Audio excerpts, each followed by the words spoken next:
بسم اللہ الرحمن الرحیم۔ محترم سامعین و ناظرین، آج ہم بات کریں گے صدقہ فطر کے متعلق۔ علماء کے ہاں مختلف قیمتیں مقرر ہیں، تو ہمیں کس قیمت کے حساب سے صدقہ فطر ادا کرنا ہوگا؟ بیرون ملک رہنے والے صدقہ فطر کس حساب سے ادا کریں؟ صدقہ فطر کب واجب ہوتا ہے؟ تو سب سے پہلی بات، صدقہ فطر جو بیرون ملک افراد رہ رہے ہیں وہ کیسے ادا کریں؟ اس کی دو صورتیں ہیں کہ کوئی شخص پاکستانی ہے، بیرون ملک رہ رہا ہے، اب اس کی نابالغ اولاد وہ پاکستان میں رہ رہی ہوں یا پھر اس شخص کے ساتھ بیرون ملک رہ رہی ہوں۔ تو ان دونوں صورتوں میں یہاں ایک بات آپ ذہن میں رکھیے گا، ہر غنی شخص پر اس کے اپنی طرف سے اور اپنی نابالغ اولاد کی طرف سے صدقہ فطر ادا کرنا واجب ہوتا ہے۔ تو اگر ایک شخص پاکستان میں رہ رہا ہے تو وہ صدقہ فطر پاکستان کے حساب سے ادا کرے گا۔ جو شخص بیرون ملک رہ رہا ہے، یعنی کوئی کسی بھی ملک میں، سعودی عربیہ لگا لیں، جو شخص سعودی عربیہ میں رہ رہا ہو تو اس کا صدقہ فطر اس حساب سے ہوگا، یعنی سعودی عربیہ کے حساب سے۔ تو وہاں 2 کلو گندم یا 4 کلو کھجور یا 4 کلو کشمش یا 4 کلو جو کے حساب سے جو قیمت اس ملک میں بنتی ہے اس حساب سے صدقہ فطر ادا کرنا ہوگا۔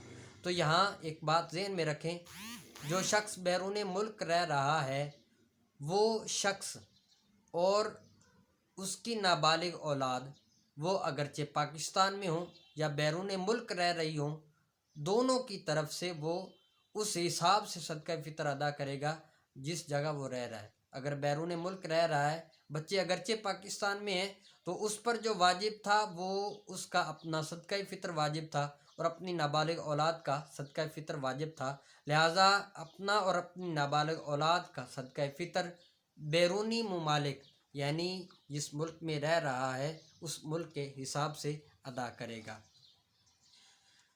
یہاں ایک بات یاد رکھیں کہ کسی بھی شخص پر اس کی بیوی کا صدقہ فطر واجب نہیں ہے، اور نہ ہی بالغ اولاد، بڑی اولاد کا صدقہ فطر اس شخص پر واجب ہے۔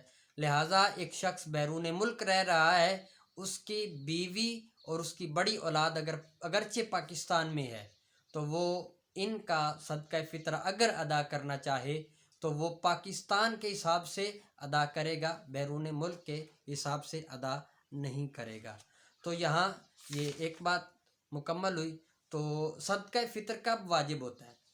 صدقہ فطر صبح صادق کے طلوع ہونے سے واجب ہو جاتا ہے، یعنی عید والے دن صبح صادق جب طلوع ہو جائے گا تو جو شخص اس گھر میں موجود ہے اس کا صدقہ فطر ادا کرنا واجب ہوگا۔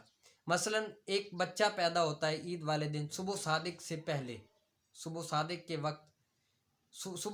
کے وقت بچہ پیدا ہو گیا یا اس سے پہلے، تو اس بچے کا صدقہ فطر بھی ادا کرنا واجب ہوگا۔ اور ایک شخص صبح صادق ہونے سے پہلے فوت ہو گیا تو اب جو شخص فوت ہو گیا اس کی طرف سے صدقہ فطر ادا کرنا واجب نہیں ہوگا۔ اگر کوئی بچہ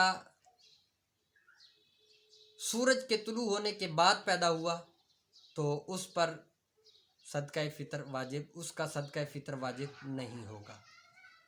تو اب آتے ہیں اس بات کی طرف کہ علماء کرام نے مختلف قیمتیں مقرر کر دی ہیں صدقہ فطر کی، تو اب ہمیں کس قیمت کے حساب سے صدقہ فطر ادا کرنا ہے؟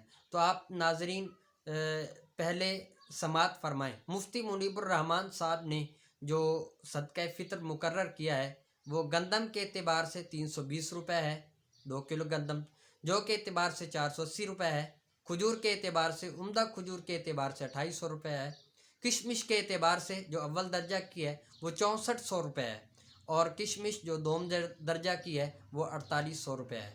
اور مفتی شیر محمد خان صاحب دارالافتاء بھیرا شریف کے جو مفتی صاحب ہیں، انہوں نے جو قیمت مقرر کی ہے وہ 2 کلو گندم یا آٹے کی قیمت 260 روپے انہوں نے مقرر کی ہے، اور کھجور کی قیمت 2000 روپیہ فطرانہ مقرر کیا ہے۔ تو اب ہمیں کس اعتبار سے صدقہ فطر ادا کرنا ہے؟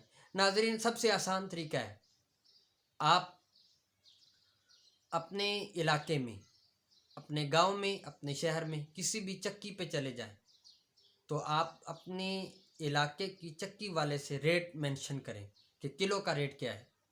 اگر تو وہ کہے 130 روپے تو پھر 2 کلو آٹے کی قیمت 260 روپے بنتی ہے۔ اگر چکی والے کہہ دے کہ 125 روپے آٹے کی قیمت ہے 1 kg کی، تو آپ 2 کلو آٹے کی قیمت 250 روپے ادا کریں گے۔ اگر آپ کے شہر میں آٹا مہنگا ہے، چکی والا کہتا ہے جی میں تو 170 روپے دوں گا، تو آپ 170 کے حساب سے یا 160 کے حساب سے 320 روپے بنتے ہیں۔ 160 روپے اگر چکی کا آٹا ہو تو 320 روپے بنتے ہیں، مفتی منیب الرحمن صاحب نے جو مقرر کی ہیں۔ سندھ میں چونکہ آٹا مہنگا ہے تو مفتی منیب الرحمن صاحب نے اس اعتبار سے مقرر کی ہے۔ آسان طریقہ یہ ہے کہ آپ اپنے علاقے کے کسی بھی چکی والے کے پاس جائیں، اس سے آٹے کی قیمت پوچھیں، 2 کلو آٹے کی قیمت آپ مینشن کر کے صدقہ فطر ادا کر دیں۔ سامعین و ناظرین، اللہ رب العالمین نے فرمایا فمن تطوع خیرا فہو خیر لہ، جو شخص عمدہ چیز اور زیادہ دیتا ہے تو یہ اس کے لیے بہتر ہے۔ تو اللہ تعالیٰ نے جس کو دولت کی نعمت وافر عطا فرمائی ہے تو وہ زیادہ سے زیادہ فطرانہ ادا کرے، کیونکہ اس میں غریب کا زیادہ فائدہ ہے۔ تو ناظرین، آپ گندم کے اعتبار سے عمدہ قیمت ادا کریں، 320 ادا کریں، اور کھجور کی ادا کرنی ہے تو 2800 ادا کریں۔ اگر اس سے بھی زیادہ اللہ نے توفیق دی ہے تو پر ایک فرد کی 2800 روپے کھجور کے اعتبار سے، اس سے بھی زیادہ اللہ نے نوازا ہے اور آپ کا دل غنی ہے اور آپ کا دل سخی بھی ہے، تو پھر آپ کشمش کے اعتبار سے صدقہ فطر ادا کریں اگر استطاعت ہو۔ کشمش کے اعتبار سے 6400 روپے ہے۔ اللہ تعالی ہمیں اچھا کرنے کی توفیق عطا فرمائے، زیادہ سے زیادہ صدقہ کرنے کی توفیق عطا فرمائے۔